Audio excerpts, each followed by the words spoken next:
everybody, and welcome to the Aggieville Alleycats podcast. Where come rain, shine, or anything in between, we're here to deliver to you the Kansas State sporting news you so love. I'm Ace Edwards, right alongside Connor Baltazar. And welcome to this week's weekly recap, where we basically have, well, it's not basically, we do have half of the entirety of a basketball roster to talk about for the men's team 1 week after saying, maybe temper your expectations for the, I don't want to say the quality, but for the ranking, at least, of each of the players. And that has rung true, but there's still a few pieces that I like in the roster. And then, of course, we get to talk about the Batcats. But let's just go ahead and start with the basketball transfers because there's a lot. There are many of them to talk about. The first of them to commit, funnily enough, they have all come in pairs, where 2 committed on the 10th, 2 committed on the 13th, and then 2 committed on the 14th. So, I guess by that logic, we are due for another pair probably tomorrow, because it seemed, who knows. But the first pair to commit was Diedrich Lindsey from Oregon and Brandon Rechsteiner from Colorado State. And if you were on Twitter, you saw that Scott Steiner, the WWE wrestler, did retweet Rechsteiner's commitment. Yes, they are related.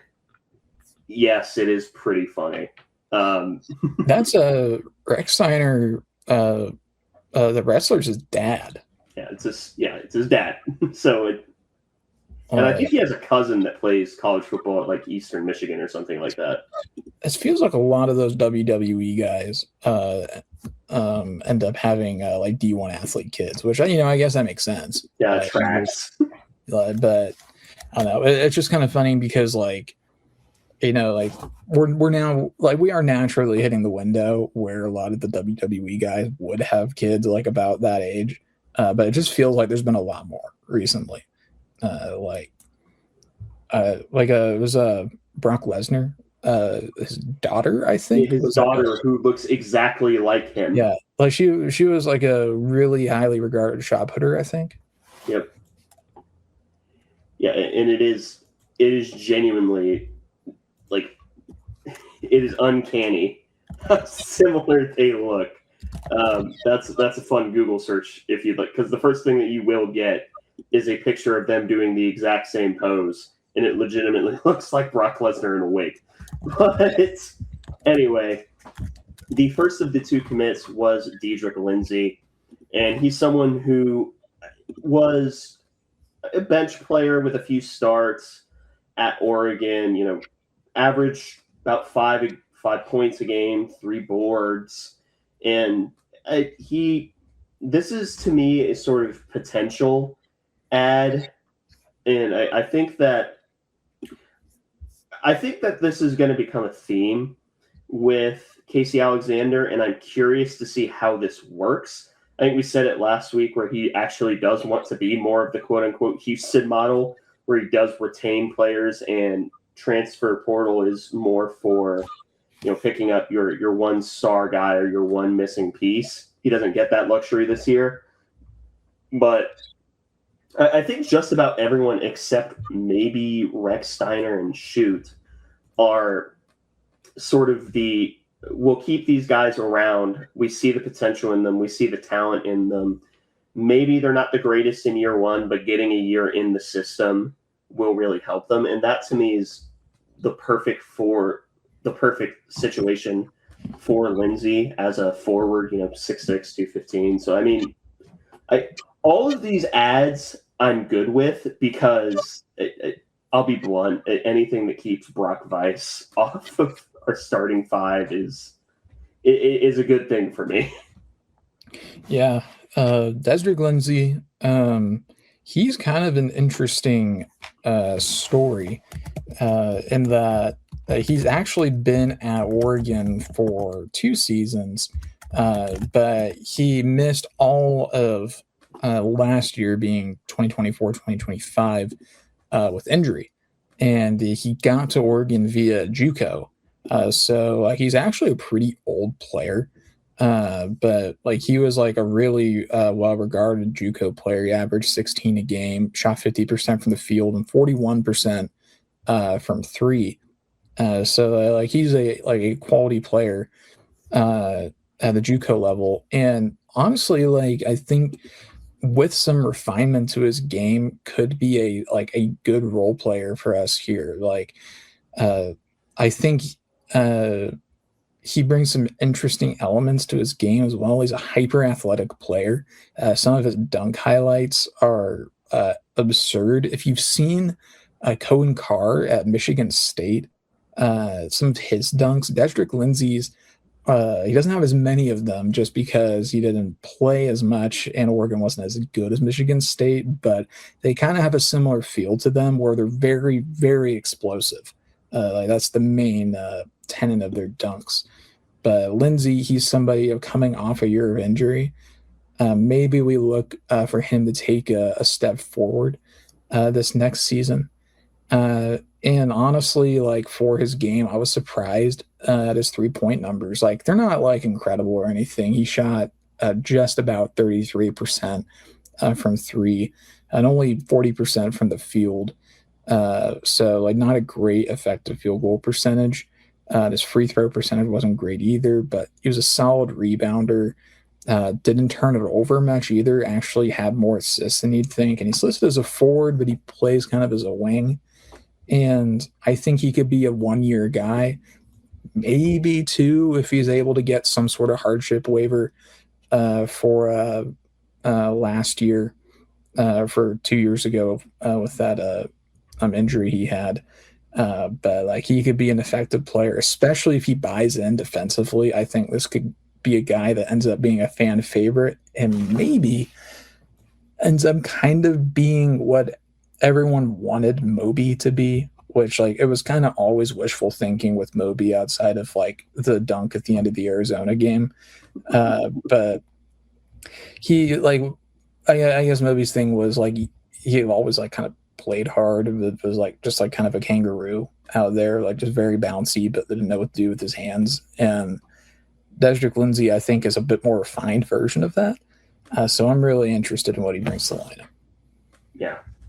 And sort of the complementary piece, which I think committed pretty quickly afterwards, is Brandon Rexsteiner, who he's listed as a point guard on three. He will probably be the shooting guard at K-State because he that's what he does. He is a shooter. He is a Casey Alexander player through and through, where he's going to shoot a lot of threes, averaged 12 points at Colorado State, was at Virginia Tech. Before that, so I think he will only have maybe probably 1 or 2 years left for him. So he's kind of the exception to the rule. But, getting someone who, Casey Alexander loves his shooters. That's his entire offense is threes and, as he called them, good twos, which is a philosophy you and I are very much a fan of. So this is getting that sort of white shooter. It didn't have to be a white shooter, but for some reason, every team that makes it to March has to have that one random white dude who will go off for, 30 points in a March Madness game. We saw that at Siena when they were playing Duke. Yeah. I can't remember his name, but they all flow together, unfortunately. they're the same. It's person. Always a Northeast team, and it's always some guy with a mustache. So at least recently, Rex Steiner does not have the mustache, so maybe he grows that midseason, ups his already good 3-point percentage by 10% or whatever. But yeah, this is probably our shooting guard. He's probably in the starting five, almost certainly. Yeah, I think you're right. I think that he should probably start.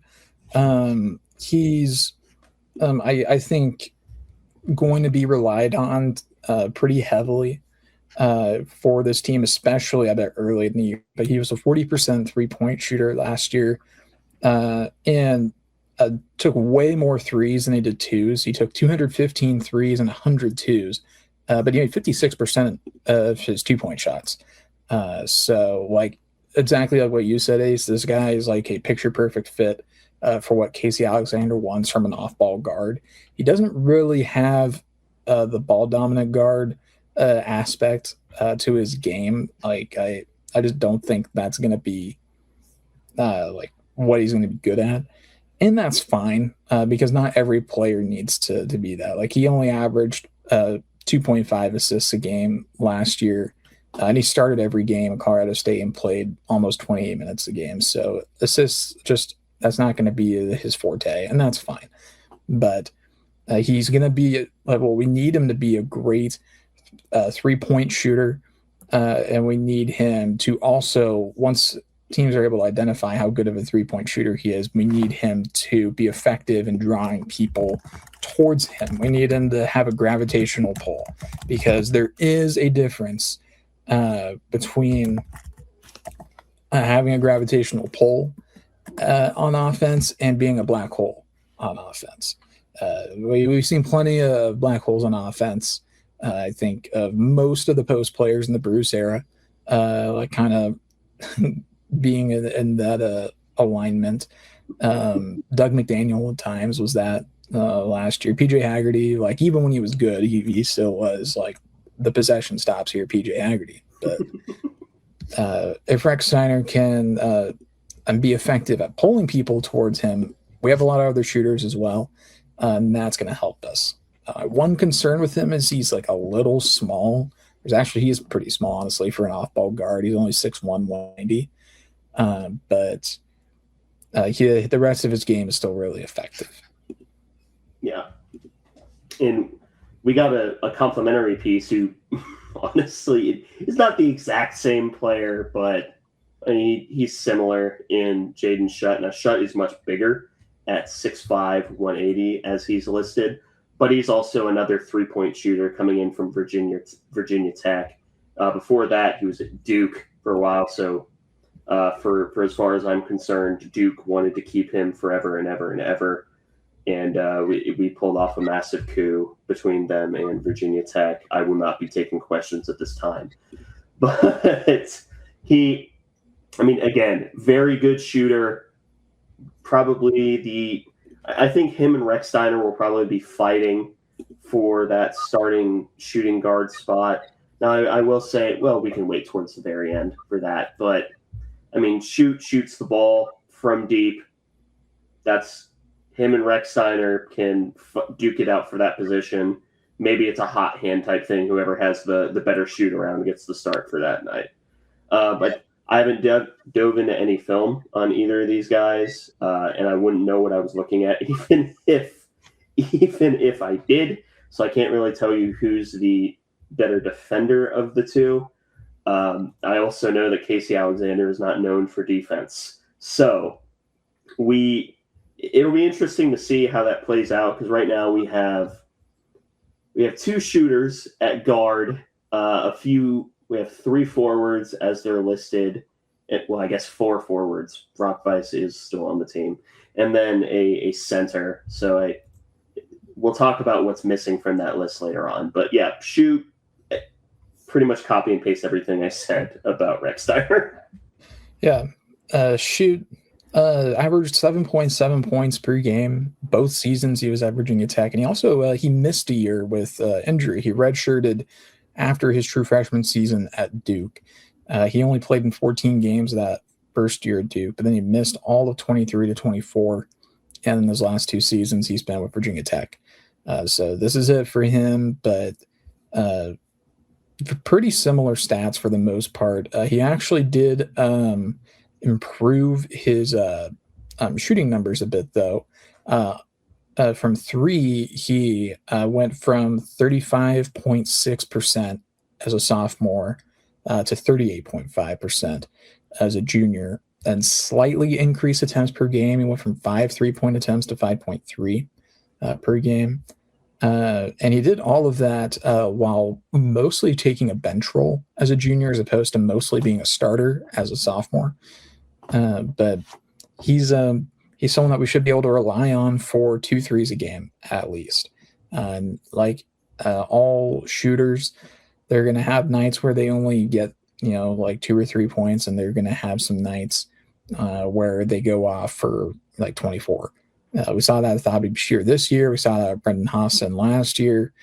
I imagine Jaden will be pretty similar. A big advantage he has over Rex Steiner is that he is a lot taller. He's 6'5", and that's going to be a big help for him as an off-ball guard, because when you're playing off-ball, you're always going to get larger defenders as opposed to being the point guard or initiator of the offense.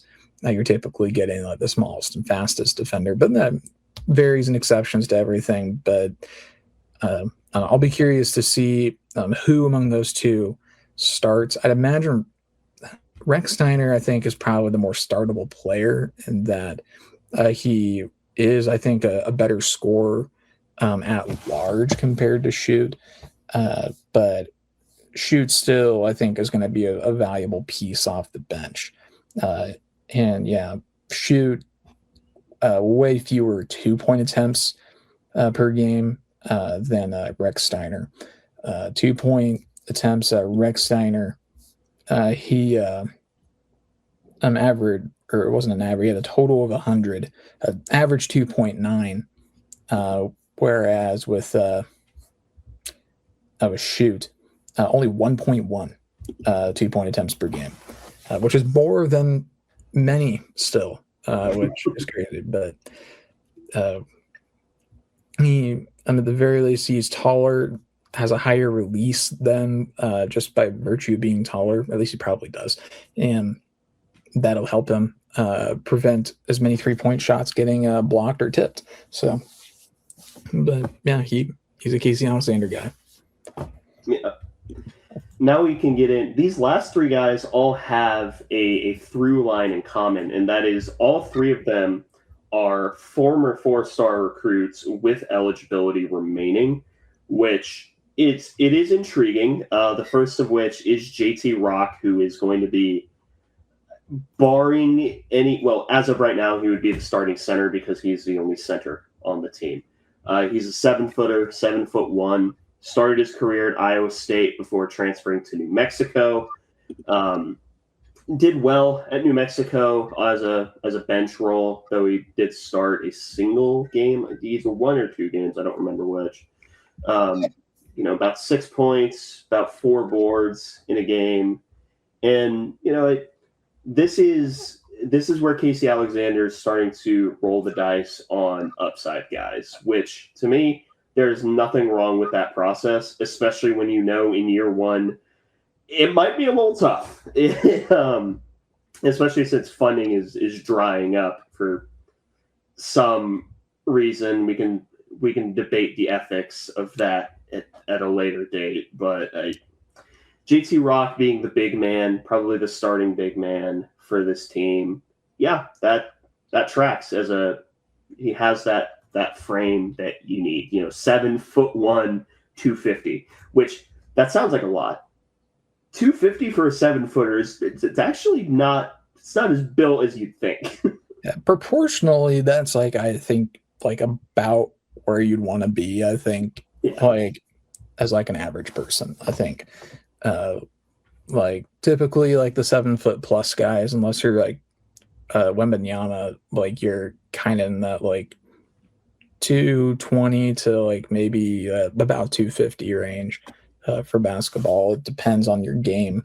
But JT Rock is a very interesting ad because he didn't really do anything at Iowa State.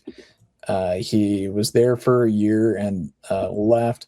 And this year he didn't jump off the page at New Mexico or anything like that. But he, I've kind of got my eye on him as somebody that could be a sleeper for taking a big step next season.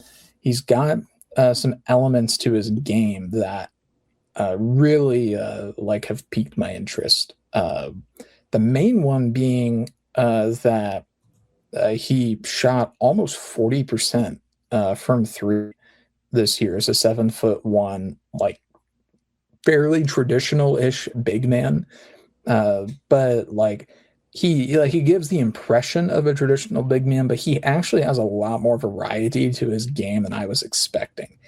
If you look through his highlights, which I've only seen a couple clips, But there's a few clips of him actually moving pretty decently for a guy his size, like making some decent passes, and even like working a give and go at one point where he drops it off to a guy kind of on the baseline and he cuts like and actually beats a guy to the basket on it. Like he's not like lightning fast or anything, but he unfortunately he does have deceptive speed. You saw my face light up the moment you started that sentence. Yeah, I had to grit my teeth, but he's actually I'm like only in 12.8 minutes per game. He shot about 55% from the field, 40% from three. His free throws, like for a big man, passable, 64.4%. That's fine. Like you take that with a big man because you're always kind of rolling the dice with if they can even do that or not. But then 3.5 rebounds a game, averaging 1.1 offensive rebounds. Like he's got a lot of variety to his game.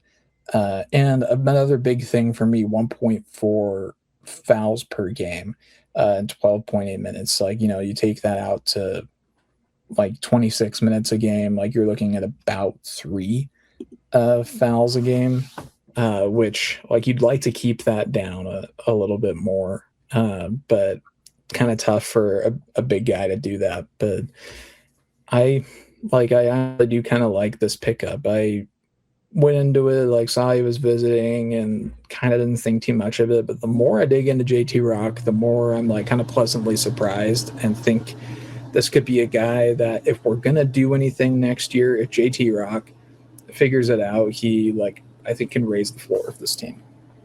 Yeah. And sort of in a similar vein is Matt Gilhole, who's the transfer in from LSU. Now, Gilhole is 6'11". He hasn't played in college yet, but again, it's another former 4-star guy who was at LSU. Hyper athletic, 6'11" player, where it's another one of those. Okay, I'm very interested to see how he slots in to this team because I would say that everyone else. What do you have in terms of sure things on this roster? I mean, Brandon Rexsteiner, you know what Jordan Shute is at least. I think everyone else on this team is either a lottery ticket or not necessarily notable. I'm not going to say the name. He's caught enough strays today. But Gilhole is sort of the lottery ticket to me. Like we'll see how he translates, but yeah, a lottery ticket, young guy, no college experience yet. Probably got ousted because Will Wade came back to LSU, which, by the way, that poor LSU coach really did just get the rawest end of the deal possible. That's neither here nor there, but my God. Yeah, I'm a big fan of this pickup. I mean, I think you said it well. There's a lottery ticket because he just redshirted this year. I don't know if it was due to injury or just developing because he is a pretty wiry player. But what you can see from his prep highlights or at his AAU highlights is he moves very well for being a 6'10" player, and also has some he's pretty comfortable taking outside shots. He's a lefty as well. And there's also some highlights of him running the floor in transition, catching outlet passes at awkward angles and converting layups and dunks. He his film in his frame kind of remind me of David Gasson. That's kind of the vibe that I got from the bits of highlights that I've seen from him. Because he's listed at least right now on 3, he's listed at 6'10", 205 right now. So pretty wiry. They list him on Sports Reference. He's 6'11", 213. So LSU probably added an inch, and he probably added a bit of weight in their offseason. And Like, so he's got a similar build to David Gasson. I think he has a similar finishing ability. Like, he shows the ability to kind of hang in the air with contact at the bucket and still convert a tough shot, which that's something David Gasson was so good at, was driving and converting through contact and hanging just a second long. So, but the thing with Gilhul, and that's what makes him a lottery ticket, is everything I've talked about has been prep level stuff. Like, he's never played a regulation college basketball game, like, which, you know, for a freshman, like, you're kind of fine with that, but he redshirted last year. So you're wondering, you know, like, what's changed in this last year, basically? Like, has he gotten better? Has he gotten worse? Like, is he, like, just a bust of a prospect that, like, we just don't know because we weren't at LSU's practices every day? Like, so yeah, a lot of question marks, but this is the type of guy that you take a flyer on. Yeah. Yeah, I think that's good process when it comes to taking a flyer, high upside athletic guy. If it doesn't work out, it doesn't work out. But the latest commit is Isaiah Abraham, who is a transfer from Georgetown, and he started just about every game for Georgetown and put up some stats, 5 points a game, about 3 boards. So this one is another see if he takes the next step, because he actually was pretty good in his, I believe it was his first season. It's either first or second. And yeah, you know what you're getting, and that is at the minimum steady production from a former 4-star guy who has multiple years of eligibility. That part I do know. Mm-hmm. Yeah, he's a kind of an old friend alert, I think, and that I think the prior staff recruited him for a bit, and he ended up at UConn. Didn't really do a lot that first year. Just played in 9 games, only 3.6 minutes a game. So not a lot to really draw from that, like from the broad strokes. But yeah, last year at Georgetown, he took a bit of a step forward. He wasn't like a big time scorer or anything like that, but had some range, shot 32.5%, which isn't great, but for 6'7", 205, and not known as like a lethal shooter, that's like pretty decent. Just about 5 points a game, but 3 rebounds per game I do really like as well, and averaging 1 offensive rebound a game. So I think with Isaiah Abraham, you're hoping that he's somebody that can rebound well, and that you can unlock something with him, because he had like a high level pedigree as a recruit out of high school. Was good enough for Dan Hurley to take a shot on him, and like obviously UConn, like they've done pretty well in evaluating talent recently. I mean, they're obviously swimming in like different waters than we are right now, but he's still got to put together the team, like as we know so well. But I do like this pickup. I think that we could maybe be looking at another value add here, like so many of these guys are, where we're looking at them and thinking, oh, this might be a guy that, by this time next year, he's had like a fringe, like an honorable mention all conference type of season for another power school, and he might be a flame out instead. But we see something there, and we're thinking if there's going to be someone to unlock him, it might as well be us. Yeah. So those are all the commits as of the time of recording this. And you may have noticed the thing that we're missing most is, I guess depth big, but we don't have a point guard right now, or a lead guard. If Jalen Alexander is ready to be a lead point guard, so be it. But that's not a gamble I would be willing to take. The problem, lead guards are very expensive. And we, for better or for worse, for a perfect storm of circumstances, expensive is not really in our wheelhouse right now. Yeah, I'm hoping that the staff's ability to pick and choose quality guys that can fit the system will maybe give us a push that we need to add a few like major difference makers in this last like couple of weeks because like we're running out of spots and time. Like we've missed on two of the three main guys from Casey Alexander's time at Belmont. Lundblade went to I think Tennessee, and the one that really hurt me at least was Sam Orm going to Nebraska. Charnowski is still available, which I'm really surprised by. So like I'm like I have literally zero reason to believe this because like, I don't have any inside info. I'm hoping that he just really likes Casey Alexander and is holding out to like see if we can get like some donors to put up the money to like match or almost match some of like the other schools that he's looking at.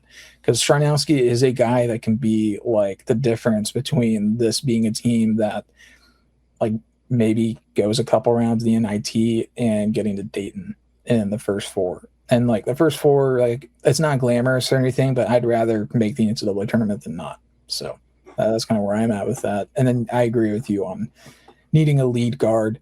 Jalen Alexander, I really like. I think he has the tools to be an excellent college basketball guard. Like I think he can and maybe even will be a really good guard. But I don't want to put all of that on the shoulders of a true freshman if we can avoid it. Like I think we need an experienced lead guard, not necessarily like an all conference guy, but we like need somebody, or I should say not someone that hasn't been previously all conference, but maybe someone that we can reasonably see as getting to that level that's played power conference basketball, or a all conference guy from a lower level that translates to Big 12 basketball. Because like if we have a guy that can make the offense work and can get guys in the right spot, then that's going to really help us. But like somebody has to run the show on the court. Jalen Alexander can maybe give us 15 a game, maybe minutes, not points. But we're gonna need somebody else to be running the show if Jalen Alexander can. And even then, with a true freshman, you'd like to ideally keep the minutes more situational if he isn't ready for it.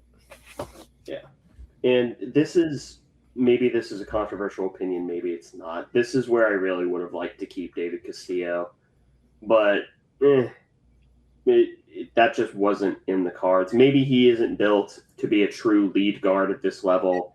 Maybe he would have been, a sixth man, and maybe that's where we look. Maybe we look to a power conference sixth man who's trying to get more minutes, who's shown some levels, or maybe Narquise Moel has restart over with his eligibility, but maybe. I mean, in different position, but Desdrick Lindsay, he was the sixth man for Oregon this year.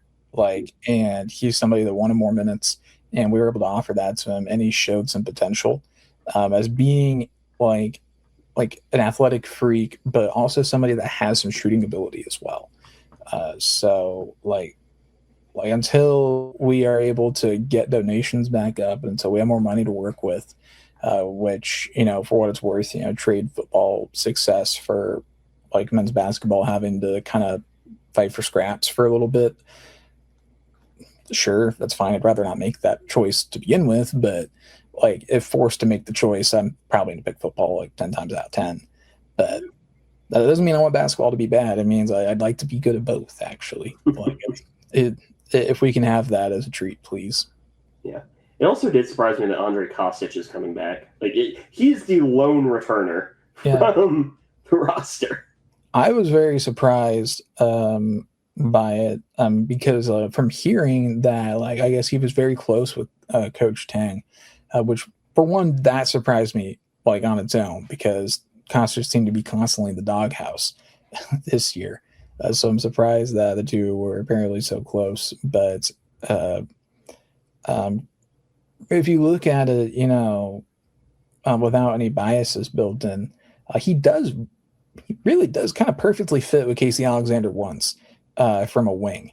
If we can stick Andre Kostic in the corner, have him hit a couple threes a game, and then like keep guys honest by driving to the bucket. And if we can make him just like a slightly below average defender, like he's basically like made in the lab for Casey Alexander. Like that's what we're looking at with Andre Kostic. I am still surprised that he stayed. I kind of figured all the European guys would just want to reset. Yeah. So that's the men's roster right now. It's interesting to see how it's coming together. To me, it is a bunch of lottery tickets and some guys that probably some decent pieces. And to me, it'll be interesting to see how it comes together. I did just think of a thought experiment of imagine Tyler Perry on a Casey Alexander team, hopefully where he's not the lead guard. That was what I was about to say, but no, like a guy like that would kill it. I mean, really anybody, like any of our like good shooters in the past few years, like I think would probably have a home on a Casey Alexander team. I'd be curious about Brendan Hassan because he was such a big player for us. But by the end of the season, he couldn't get off the bench at Iowa, which was crazy. I mean, like it worked for them because they went to the Elite Eight, but like I was really I'm a bit surprised by how big of a role cut Brendan Hassan took. But then, Abdi Bashir, I think probably could have been a guy that would work for Casey Alexander. I think the disconnect with them probably would have been that Abdi doesn't really do 2-point shots.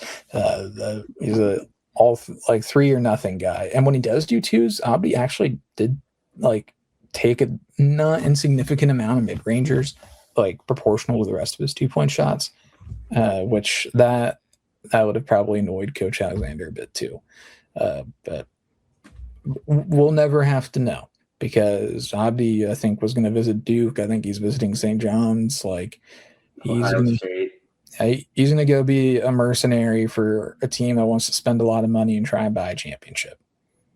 So in other words, what we've been doing for the past few years. Yeah, but I think he'll hopefully identify a team that like is a bit better at actually like doing the second part of the sentence, like past the buying. Because we could buy with the best of them. The problem was the winning part. The winning part was where the difficulties came in. But now we can talk about the Batcats, who had a 2-2 week. The first two are nice, beating Oklahoma State 11-3 and then 13-9. Especially that first game where you got in a really good performance from James Guyette. I'll cover the pitching again this week because that seems to be my brand at this point. But James Guyette going 7 innings, giving up only 1 earned runs, 3 total, 3 walks to 12 strikeouts. Of course, he did have his perennial hit a guy. But that's a really good outing for him. 12 strikeouts, 124 pitches. Surprised we let him go that long, especially in the modern era where you're so used to trying to save guys' arms. And then back end of the game were handled by Quadruple A in Adam Arthur and Aaron Arnold, which I will never be able to say their names as quickly without messing up as I just did. Adam Arthur only gave up 2 hits, no earned runs with 3 strikeouts in his inning, and then Aaron Arnold came in to close things out. Didn't give up any hits, got 2 strikeouts. So exceedingly rare good pitching performance from K-State. And as always, Connor, you get the infinitely more exciting part, including a very rare steal of home, even at the college level. Yeah, this was a really fun game for K-State. We start off the scoring in the first inning. D. Kennedy steals home on one of those. We've done this play so much this year, like the Little League, feign a steal to second and send the guy on third home. And Oklahoma State was ready for it because they threw down, in a way, kind of stopped and like held up at second and started running back. And their shortstop was checking D, and he kept doing that. But then he let Shin get too far down the baseline, between first and second, and Shin was able to slide back in. But like once the infielder finally kind of got the ball to first, D is fast enough. He was able to break and make it home. So despite Oklahoma State like preventing the runner from advancing to second and checking D several times, he still stole home, which just speaks to his incredible athleticism, just what a special player he is. The season he's having is great, even though for his standards he's been in a bit of a slump. This weekend was probably his worst hitting weekend of the year, which I still think he like had a hit in every game. Yeah, he did, but like he has been just not quite been. He hasn't been quite as lucky, I guess, with his landing spots. He's had some hard hit balls right at outfielders, a couple of strikeouts here and there, but still stealing home in any game, that's pretty awesome. Shintaro Inoue, as we spoke about earlier, 3 ABs for him, only 1 hit and 1 walk, 3 runs, and he also got hit by a pitch at one point, and this was really weird. He got hit, and like it was on the helmet. It was a breaking ball, and he ducked, but by ducking, like it broke into his helmet. But what happened was it hit his helmet on like a perfect spot, and it bounced so high, so quickly, it went over the netting behind home plate, and it went all the way to the top row of the grandstands behind home, because there's not a lot of foul ground at Dwight Family Stadium, but that really kind of exemplified it. And I had to like kind of stop myself from laughing, because getting hit in the head like by a baseball, like probably not a laughing matter. It hasn't happened to me, but like it also just was really funny. Like it is objectively funny. Yeah, getting 200 pumped by a baseball, typically very scary experience. But when you hear, it's the fact that he got up and walked away, it was fine, that makes me feel okay laughing. Because when it hits you on the helmet, it scares the piss out of you, but you're fine. So that I'm fine with it. Like if it hit him on the helmet and it bounced up, that's just objectively funny. The only way it could have been funnier is if the catcher like caught it like it was a pop fly. That would have been really unfortunate that happened. But you're right. It wouldn't count. It's still a dead ball. Yeah. I just would have. It's still funny, but yeah, no, that was a weird anecdote from that game.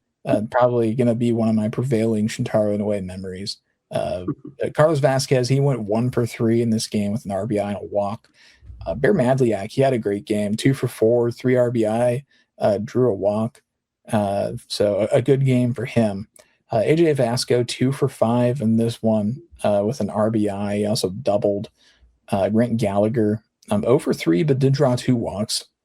So solid there. And Mike Kendrick, 2 for 4 with an RBI and a walk. He's been finding his way into the lineup a bit more recently. Caden Carl went 0 for with 1 strikeout.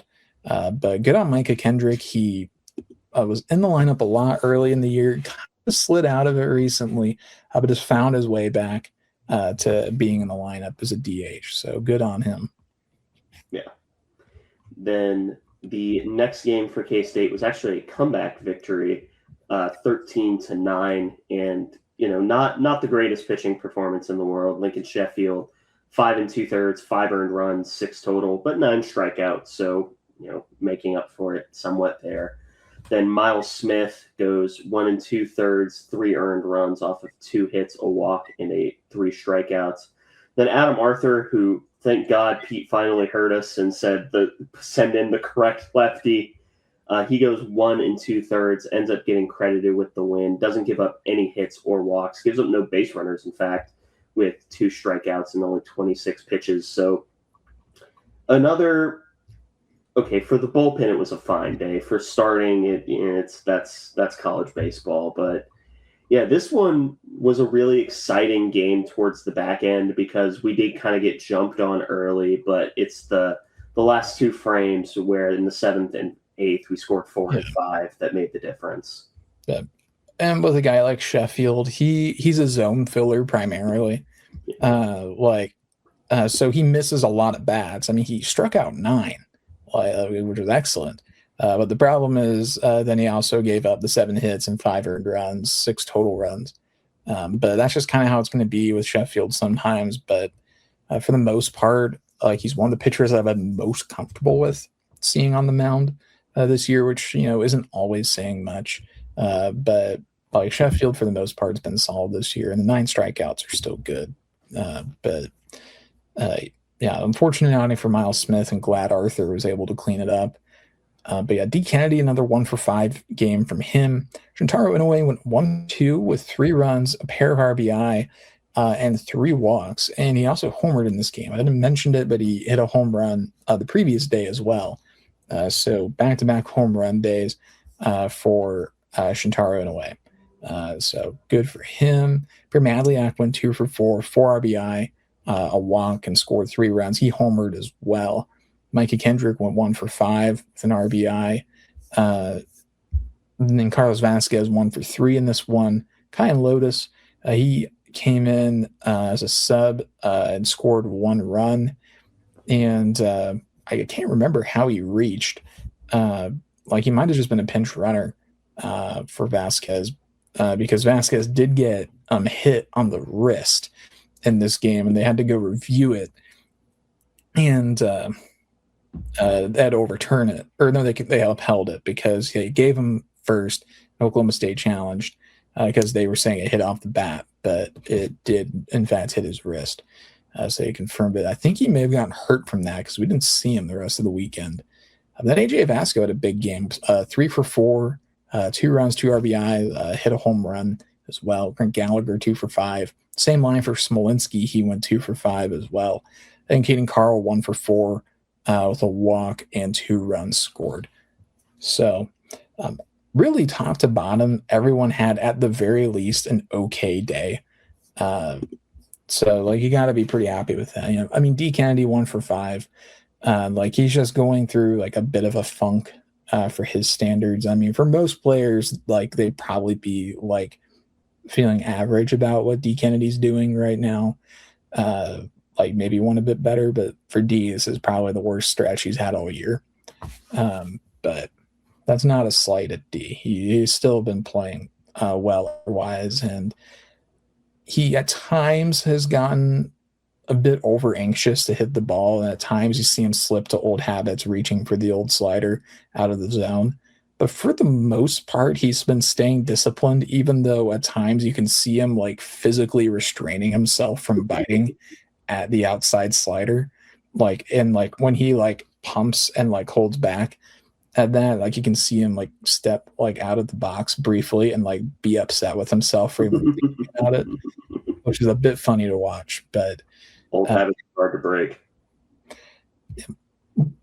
If I could have been a D1 baseball player that would be disappointed that their average fell under 400 halfway through April, that'd be a pretty great career to have, I think. Yeah, especially because he's played so well throughout the entirety of the season. But then, of course, he had the last game, which K-State ends up dropping in.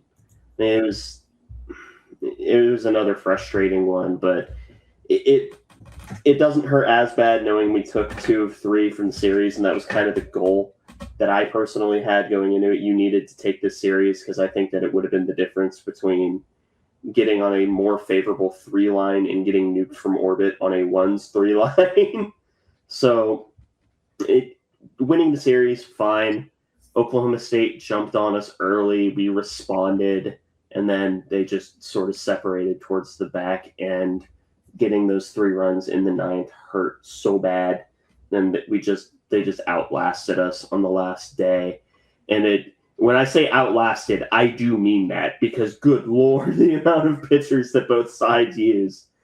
Cohen Feeser started for K-State, did not have a good day. 1 inning, 5 earned runs, only 1 strikeout and a walk. Robert Fortenberry came in after the fact, 2 innings, 1 earned run off of 2 hits and 6 strikeouts. So all of his outs were strikeouts, which fascinating. And then Taz Butler had himself honestly a really good day. 6 innings, 3 hits, 3 earned runs, 4 total, only 2 walks to 11 strikeouts. So I'd say Taz and Fortenberry did their part for the 8 innings that they were in. Taz effectively had a quality start in this Yes. game out of the bullpen. Yes. I say effectively, he did actually with the 3 earned. If they calculated it that way, yes, he would have had the quality start. Then Aaron Arnold went 2 2/3, no earned runs, 2 hits, 4 strikeouts. Adam Arthur pitching for the 3rd day in a row. I think that's a mistake, and I think that we realized it was a mistake because he only faced 1 batter after striking him out. Then Miles Smith gets the unfortunate distinction of going 2/3, 2 hits, 2 earned runs, and 2 walks before Cole Weisenbaker came in, sort of mop up duty, got his 1 out that he needed. So you wouldn't know it by looking at the stat line, but all but 2 pitchers, I would say, had a good day.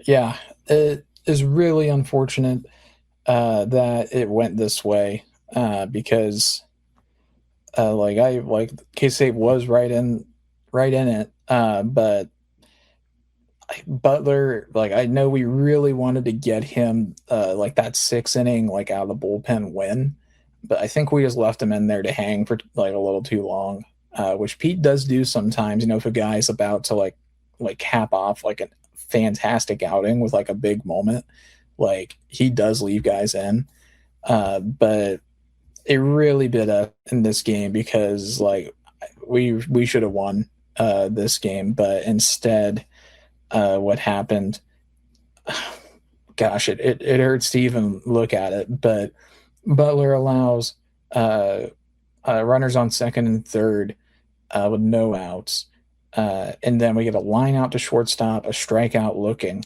and then with 2 strikes, so 1 strike away from ending the game in a 9-7 K-State victory, Oklahoma State gets a 3-run home run down to their final strike on their final out. So that just really burns you.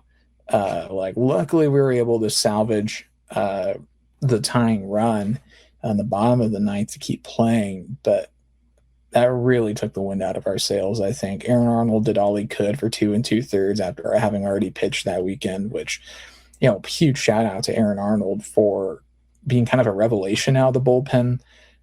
He's not a guy I expected to be this big of a factor for us, but honestly, I think it's his consistency and location. I think that's doing so much for him right now because he's not this crazy spin rate 2 feet of break guy and he's not particularly overpowering, but he's just a really intelligent pitcher. He does have some velocity, a bit more than some of the other guys 93, 94, but he just knows where to put the pitch, and he's done really well for K-State out of the bullpen recently. Yeah, and that sort of leads into the offense because I don't think they had a bad day either. It's just a matter of, you didn't do enough and you ran out of gas at the end. Yeah, D. Kennedy had an exceptionally rare 1-for-7 stat line in this game. Scored just 1 run, had an RBI. Nick English got the start out in left field for the injured Carlos Vasquez, 2 for 5, 2 RBI, 2 walks for English. He also doubled and hit a home run in this one. Then Shintaro Inoue, 2 for 7 for him. Bear Madliak, 1 for 5 with 1 RBI and a walk. He had a double. AJ Vasco, 3 for 7 with the RBI and a couple of runs scored. He started in right field but moved down to first base in this one. Grant Gallagher, 1 for 5, 2 walks for him. Mikey Kendrick had a really good day, 3 for 5 with a walk, scored a couple runs. And Chandler Murray got the start at first base, 1 for 2, 2 RBI and a walk. Kyan Lotus pinch hit for him, went 0 for 1 with a walk. And Caden Carl went 0 for 2 with an RBI and a run scored. He got hit by a pitch And this one, Ty Smolinski pinch hit for him, and he got the sac fly RBI that sent the game to extra innings. So, yeah, really busy day in the Wildcat lineup. So a lot of guys getting hits, but team average 14 for 47, and then eight strikeouts to 8 walks. I mean, anytime you put up 10 runs, you should be winning. And it's unfortunate that we do have to blame the pitching for the loss, because really Taz Butler pitched just a gem in this game, and outside of one mistake pitch, which would have been the very last pitch of the game, like he was like elite in this game, and that really, really sucks for Taz Butler, and like I feel bad for him, like, and I feel a bit bad for the bullpen, because I think they did about everything they could, like, and at some point when you're already like a bit of a leaky bullpen, and like you're prone to giving up runs, like when you hit 13 innings, like mistakes are just going to start happening. And like, I'm really mad that we lost, but I can't really bring myself to be like genuinely upset at the players, because like they really gave it their all in this one. Yeah. I can be upset about the next one though, because we should not have. Okay. We've gone on record, or at least I have, that I hate when games get canceled for RPI reasons. But I get when it happens. This is one of those games that should have been canceled for RPI reasons, because you gain nothing from winning and you lose a lot from losing. And we lost to Omaha at home by 7, and we just got jumped on early and never really recovered. And you can't have that happen. And I don't really even want to cover the game, because it annoys me that this game even happened. But here's what I'll say. We weren't the team in the Big 12 that saw the biggest drop in their RPI. We were the third. Can you guess? Don't look yet. Can you guess who the other 2 biggest drops were? You mean from last week to this week? To this week, yes. Ooh. I'm not really sure, because I don't remember how all of last week went, but since I'm not allowed to look, I'll try and guess. I'll say Arizona State, because I think they lost a couple games last week. That is correct. They are number 1. They dropped 11 spots. Okay. UCF probably is the other, because they got swept. Mm-mm. Texas Tech dropped by 10. No. I don't know. What did they do? We dropped by 8. Oklahoma State went up by 10. We swapped places with Oklahoma State. Oklahoma State is now 42. We are 55 in RPI. And the -8 is from one loss in a game that we shouldn't have had. This is how you get RPI'd again. This is how you let this happen. Yeah, I can't believe we played this game. I think I even said it last week or a couple weeks ago that I felt pretty confident that game was going to get canceled. Yeah. I think this all but guarantees the second one gets canceled, because we do play them again later, as Ace and I discovered, which before the show, we were looking into the late season schedule a bit more, and we just had that crazy stretch that I had never really consciously recognized. But we are playing in Morgantown, 3-game series. Done. The last game is noon Central on Sunday. Then we turn around, we play Missouri State in a one-off game on Tuesday in Springfield at 11 a.m. Like, I don't know how or why I got scheduled at that time, but okay. And then we get Omaha again. That's another home game. So we're playing Missouri State on the road, and the next day we're turning around and playing Omaha at home, assuming it gets played, which it should not, given the RPI implications, and also just the logistics of it at this point, because that's just a weird game. I do not want us to play 3 games in West Virginia, fly to Springfield, play a game there, and then presumably bus back to Manhattan to then play Omaha the next day. I don't have a lot of faith we're going to win that series in West Virginia anyway, so I don't want us to be sleepwalking through 2 midweeks that can doom us. So, like, I don't think we'll be able to easily get out of the Missouri State one because it's a road one. I presume we'd have to like do a buyout of some sort. But yeah, that Omaha game we shouldn't play. We definitely shouldn't have played the first one though, and that's what's really bugging me. And we have a game against Grand Canyon next week. Their RPI 230. That's lower than Omaha right now. Like, presumably we scheduled them because they've actually been decent recently, and this year they just aren't. We should probably cancel that one too, because we are now kind of in a, like, batten down the hatches mode with RPI. Yeah. 55 is not bad, but that's where you start sweating because bid stealers exist. Because you will get conference champion. It's just like in men's basketball and women's basketball. The conference champions will eat your bids if you let them. So you cannot feel comfortable if you're an at-large team sitting at, in the 50s range. You cannot feel comfortable in that way. One of the few things saving us, weirdly enough, is Baylor and BYU being extremely highly rated in RPI for some unknown reason. UCF, I understand because they're good. BYU is hovering around 500, which, granted, I think they're 21-15. So yes, that is more than 500. But they're 20-16. 16. So they're a bit closer. So I'm really surprised by that 37 RPI.